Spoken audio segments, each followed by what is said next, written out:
It's your boy Charles. Charles on as well, just checking in. Hope you guys having a good evening. We are getting ready to delve into another book audio reaction. Let's go ahead and play it, and I'm gonna come back with my reaction. Appreciate it, guys. Had also been fighting the larger music industry to get exposure in the mainstream press and on the radio, with little success. Things were changing though, thanks to the fledgling Yo MTV Raps. The motto of the prominent New York-based hip-hop awareness organization, Universal Zulu Nation, was peace, unity, love, and having fun. But with rappers starting to sell hundreds of thousands of singles and albums, and the exposure of Yo MTV Raps offered, Willie D was speaking for every American city that wanted into the rap game. They felt they had been marginalized by being denied a legitimate opportunity due to rap's xenophobic nature. Essentially, if you weren't from New York, you didn't matter to the New York rap crowd, which drove much of the national market.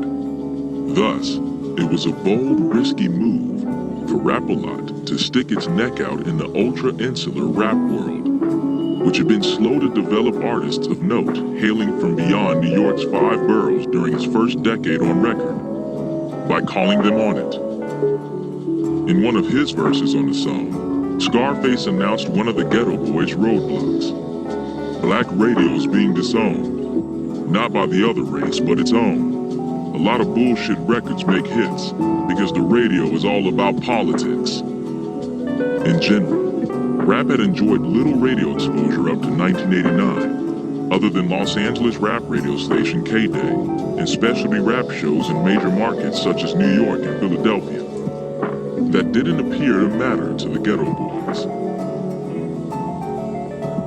To paraphrase President George W. Bush, a fellow Texan, more than a decade later, the Geto Boys and Rap-A-Lot Records had adopted the mindset that either you were with them or you were against them. That is, with the enemy. And the Geto Boys' enemy was anyone who didn't support rap, or, more particularly, didn't support the Geto Boys.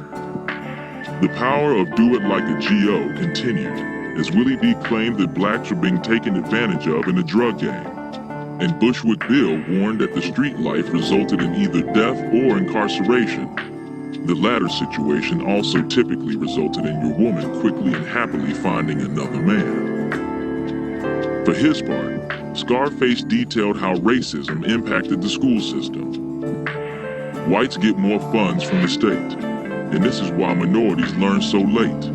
This institutional and financial racism has a trickle-down effect, one not lost on Bushwick Bill during his take on the evolution of black people in America.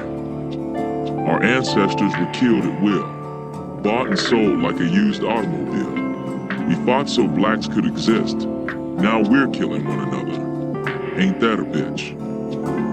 On Do It Like a G.O., the newly revamped Geto Boys demonstrated that their aggressiveness knew no limits and that the group was more than willing to take on any opponent, whether it be rap gatekeepers, black radio stations, the school system, the black urban community, or the white power structure. Rap-A-Lot Records owner James Prince also wanted to make sure his presence was felt on Do It Like a G.O. In the Cut's intro, Prince mentioned the frustration he faced as a black businessman trying to make his mark in the rap world. As the song concludes, he takes a phone call from the president of White-Owned Records, who gives him 2 choices. One, keep your boys quiet, or else. The other, keep a 5% stake in his own company and become rich in 15 years. But White-Owned Records would own 95% of Rap-A-Lot. Jay Prince's response? Man, fuck you. For the disenfranchised black audience Jay Prince was targeting, cursing out a white man offering him a substandard business deal established him as a sort of mythical figure. A businessman ready to go to war with the powers that be for what he believed in. It was easy to relate to because their stories mirrored our stories at that same time, DJ Quick said. They made it cool to be from down south. Much of the rest of Grip It on that other level set J. Prince and the Geto Boys up for both success and war.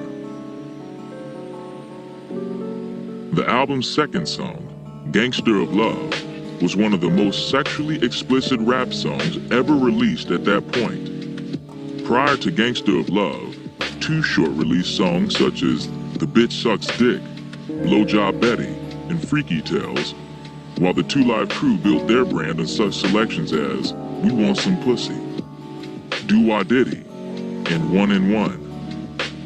Schoolie D, Mr. Big Dick, and Ice-T, Girls LGBNAF, also had overtly sexual songs that graphically discuss sex and or sex acts, but the Geto Boys ratcheted up the stakes with Gangster of Love. In the first verse, Willie D rapped that he would kick a girl's ass if she messed with him, while Bushwick Bill expressed his affinity for having sex with his girl's friend and watching them have sex with each other. He also boasted that he would readily have sex with his girlfriend's mother if she gave him the opportunity. But what made the Geto Boys different from their sex rap predecessors was their willingness to include violence as a consequence for sexual disobedience or for lying about being pregnant. Willie D rapped about Miss P, a woman who lied and said he had gotten her pregnant. After saying that he drugged her little ass like a motherfucking horse, he upped the ante even more. I'll kick a bitch smack dead in the ass if she ever say we made a kid when I make it. I'll grab her by her motherfucking neck and try to break it, cause I know I wore a fucking glove. Willie D continued his verbal assault against no good women on Let a Hoe Be a Hoe, with the sound of a cash register ringing throughout the guitar-accented track. Willie D rapped about how men fall in love with women who have sex with as many men as possible. In the fourth verse, he rapped about having sex with a woman, arranging a threesome with a second woman, and then realizing that they stole his wallet once he drops them off.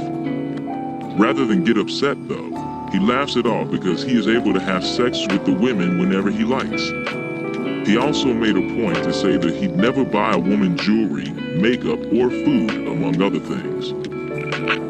The rap community had taken issue with LL Cool J's 1987 song, I Need Love, which was the first popular rap love song. A sizable segment of the rap world was turned off by what it perceived to be LL Cool J's sellout attempt to appeal to women with a song it deemed soft, especially after he had gone to such lengths to prove his status as a hardcore rapper. By contrast, 2 years later, the Geto Boys were making anti-love songs. They were promoting a combination of sex and violence in ways that separated them from other gangster rappers. The menacing music wasn't limited to just a few other selections from Grip It on That Other Level. The album also featured Willie D and Bushwick Bill rapping about beating up anyone, including women, who didn't support the Geto Boys. Read these Nikes. Bushwick Bill claiming that his dwarfism would not impede his ability to fuck you up like a goddamn accident. Size ain't shit.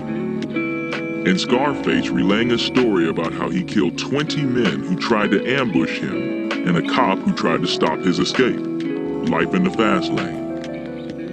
The album's final cut, however, took the violence to a grisly place. The macabre Mind of a Lunatic featured Bushwick Bill, Scarface, and Willie D rapping about their homicidal tendencies and their respective bloodlusts.